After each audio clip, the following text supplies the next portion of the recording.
Mr. President, I recently read a book by the great historian William L. Shirer, not The Rise and Fall of the Third Reich, which we all read some years ago, but a book about the fall of the Third Republic. It was France between the wars, between World War I and World War II.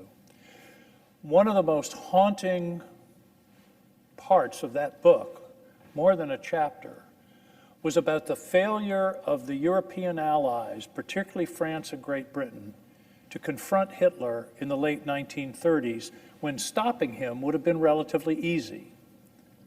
Whenever people write to my office, they say, "Why are we supporting Ukraine?" I answer, Google Sudetenland, 1938. We could have stopped a murderous dictator who was bent on geographic expansion at that time. I say we, the West, at a relatively low cost. The result of not doing so was 55 million deaths. That chapter has haunted me because it echoes so strongly in what's happening now in Ukraine. We're going to have one of the most important votes that any of us have ever taken, hopefully in the next few days, on support for the people of Ukraine as they fight for our values. This vote will echo throughout the history of this country and the history of the world for generations, particularly if we fail to meet what I believe is a commitment to the people of Ukraine. If we back away, walk away, pull out, and leave the Ukrainians without the resources to defend themselves, it will compromise the interests of this country for 50 years. It will be viewed as one of the greatest geopolitical mistakes of the 21st century. Why? First, it will embolden Vladimir Putin. He told us in 2005 that he felt that the greatest catastrophe of the 20th century was the dissolution of the Soviet Union. He has said that, and he has pursued the remedy to that catastrophe in his eyes ever since. In 2005, he said the catastrophe, the greatest catastrophe, the dissolution of the Soviet Union. In 2008, he gobbled up part of what had been an independent country of Georgia. 2014, we all know, Crimea and eastern Ukraine. 2022, he tried for the rest of Ukraine. And I've talked to people about this. I talked to a fellow on the street in Maine just recently. He said, well, he'll stop with Ukraine. I said, the Finns don't think so. The Swedes don't think so. The Baltic countries don't think so. And the Finns and the Swedes know Russia. Finland has a long border with Russia. They know Russia better than any of us. And they decided to join NATO. They haven't been in NATO for almost 75 years. Why did they decide to join this year? It wasn't just a coincidence. Oh yeah, let's join NATO. No, they know what's coming. They see the danger of our failure to stop Vladimir Putin in Ukraine. Maya Angelou once said, if someone tells you who they are, you should believe them. Putin has told us who he is. He's an autocrat, he's an authoritarian, and he wants to rebuild the Soviet Union. And I believe he wouldn't stop there. I don't have much doubt that if in 2022, when those Russian tanks were headed for Kyiv, if they had succeeded, if Zelensky had run, and if they had succeeded in dismantling and amputating the head of the Russian government, of the Ukrainian government, the people of the Baltic states, Lithuania, Latvia, Estonia, would also be facing threats from Russia. We have to take him at his word. He doesn't like the West, he despises the West. He thinks NATO is an aggressive alliance, somehow designed to invade or otherwise threaten Russia. NATO doesn't want to invade Russia. NATO wants to keep the lines where they are. And that's one of the significances of the invasion of Ukraine. It was the first crossing of a border of this nature since World War II. The lines in Europe had been drawn. He crossed into a separate country. He doesn't like the concept of democracy. He doesn't like the rule of law. He has a nostalgic view of the Soviet Union. Mr. President, what we're looking at here is an important piece of a global struggle that is really the struggle of the 21st century, in my opinion. It's the struggle between the idea of democracy and the rule of law and authoritarianism and totalitarianism. That's what's going on here. And Ukraine is the opening wedge in that debate. I hate to call it a debate, it's a conflict, where we've got authoritarianism and totalitarianism, and they are saying, Xi Jinping and Putin and others are saying, our system can't work. It's too messy, it's too complicated, it takes too long to make decisions. And they're betting that we don't have the staying power, that our democracy is too feckless to stick to our guns, in this case, literally. We'd be rewarding naked aggression. Sudetenland, 1938. The lesson we learned from the 30s was that appeasing dictators, appeasing authoritarians, just doesn't work. But it wouldn't only embolden Putin, it would embolden Xi Jinping. Many of my colleagues on both sides of the aisle are gravely concerned about the future of Taiwan. It's inevitable that if we cut and run in Ukraine, that will change Xi Jinping's calculus about Taiwan. He's going to say, well, the Americans aren't going to stick. We don't have to worry too much about them helping the Taiwanese defend themselves. That's going to make it easier for him to make that decision because he's going to look and take a lesson. We weren't as good as our word. We left, we walked away. He's watching this like a hawk, and not a very friendly hawk, is that. You know who else is watching this like a hawk? Kim Jong-un. Just in the last few days, he's making threatening noises about South Korea and about war on the peninsula. You think he doesn't pay attention to what we're doing or not doing in Ukraine? It'll be a signal to him. You can't count on those Americans. You can't count on them sticking with the South Koreans against aggression from the north. It'll embolden Iran.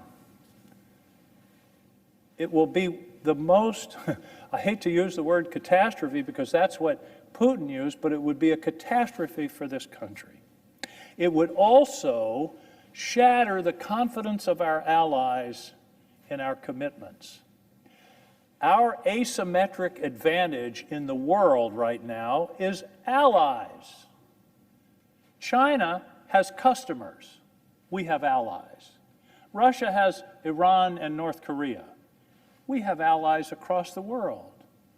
But our allies are going to say, well, wait a minute, you're with us now, but when it gets tough and you have to maybe have a budget supplemental to stick with us, you're going to walk away.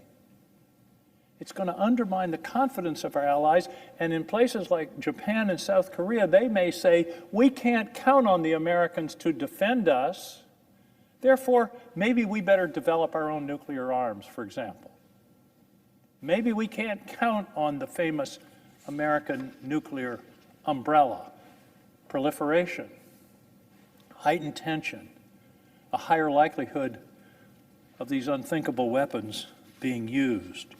The other reason that we can't walk away is we're undermining our ability to negotiate and make deals in the future. Who the heck is going to deal with us if they know we can't be trusted? That we can't keep our word. People who don't keep their word, nobody wants to deal with them. Nobody wants to make agreements. Nobody wants to make concessions. Nobody wants to work together. We'll be your ally when times are good, but don't count on us when it gets tough. Don't count on us if it's not easy. Don't count on us when times are tough. What an awful thing. What an incredible wound, self-inflicted wound on this country, not only on our moral standing, but on our just practical. Because the Allies are going to go their own way, because they say we can't be trusted. We would be abandoning the people of Ukraine who are literally dying for our values. And I was doing a little historic research the other day. The Battle of Yorktown, 1781, the battle that ended the Revolutionary War and really made America, it was the key battle. It was the French fleet that bottled up Cornwallis at Yorktown. It was a French army along with the Continental Army that won the Battle of Yorktown. What if the French had said, it's going on too long, this war's gone too long, we're just going to leave, we're going to walk away?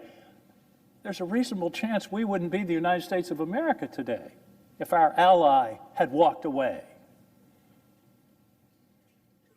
Ally means somebody you can count on.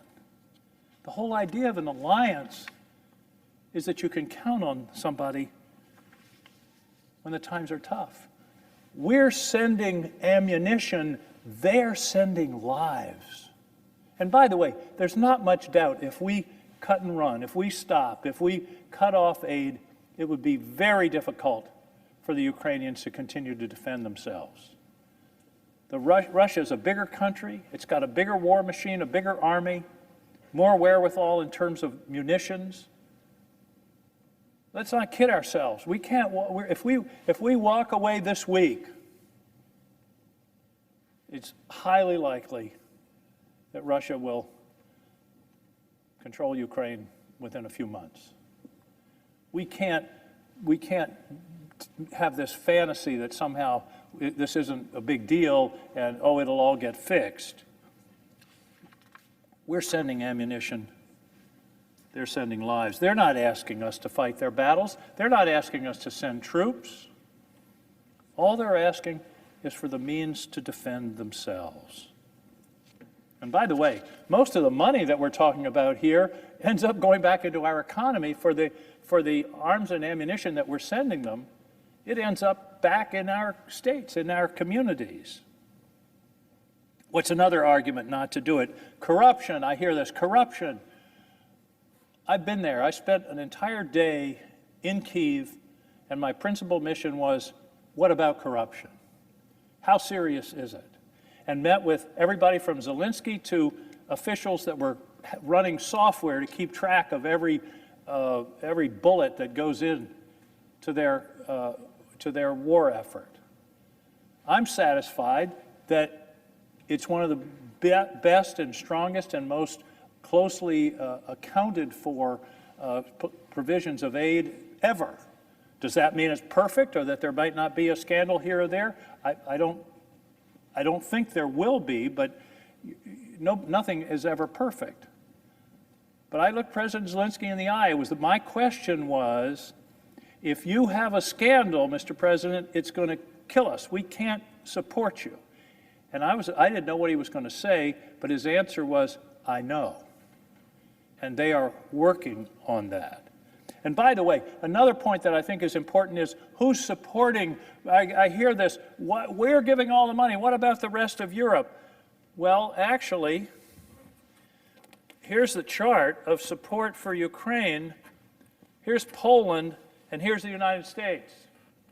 We're number 14 in percentage of GDP in support of Ukraine. The blue line is actual military and financial support. The gray line is refugees.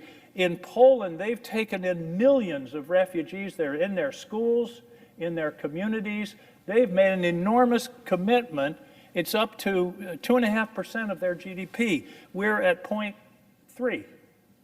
So the idea that nobody else is contributing and Europe isn't doing its part is just bunk. I think that's very important to consider.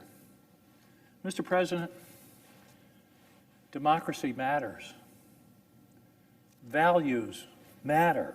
Freedom of expression, the rule of law matter, and that's what's at stake. That's the point I'm trying to make. This is a historic struggle between authoritarianism, arbitrariness, surveillance, and the radical idea that people can govern themselves.